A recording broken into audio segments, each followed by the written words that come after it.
ДУИ, Алијанса за албанците, новоформираната Демократи, Граѓанско-демократската унија, ВМРО, ДПМН, БЕСА и СДСМ, се партиите кои денеска во Државната изборна комисија со жребка ги добија по наведениот редослед броевите под кои ќе се најдат нивните кандидати на гласачкото ливче на предстојните предвремени локални избори.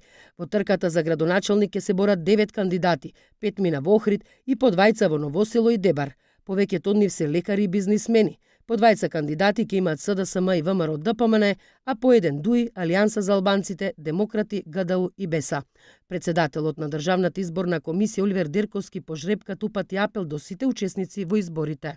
И уште еднаш да апелирам до сите учесници во кампањата да го почитуваат членот 69, да се воздржат од предвремена кампања. До 1 април не е далеку, може да се издржи, имате други активности кои што може да ги спроведете во меѓувреме, се со цел да не само да не ни стварате нам работа и на другите комисии кои што се задолжени да го следат процесот, меѓутоа и да воспоставиме начело на демократски принципи на функционирање за време на изборниот процес.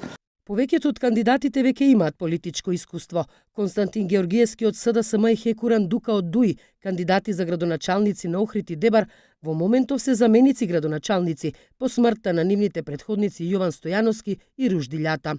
Арбена Голи од Алијансата за албанците учествуваше на изборите во 2017 година, кога со тесна разлика во вториот круг загуби токму од Љата.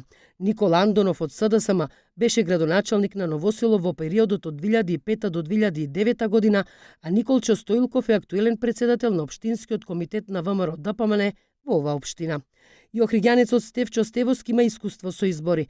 Тој во 2017 година настапи како независен кандидат, а овој пат ја доби поддршката од демократи. Джемал Мена е актуелен член на Советот на општина Охрид. Само Митре Милошевски и Михаил Трендафилов Нанче за прв пат ќе учествуваат на избори.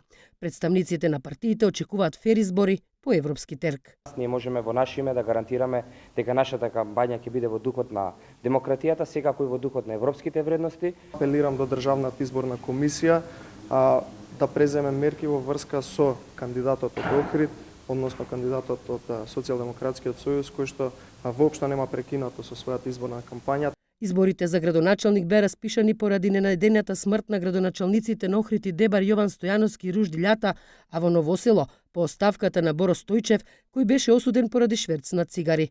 Предвремените локални избори ќе се одржат заедно со редовните председателски. Првиот круг е закажан за 21 април, а вториот за 5 мај годинава.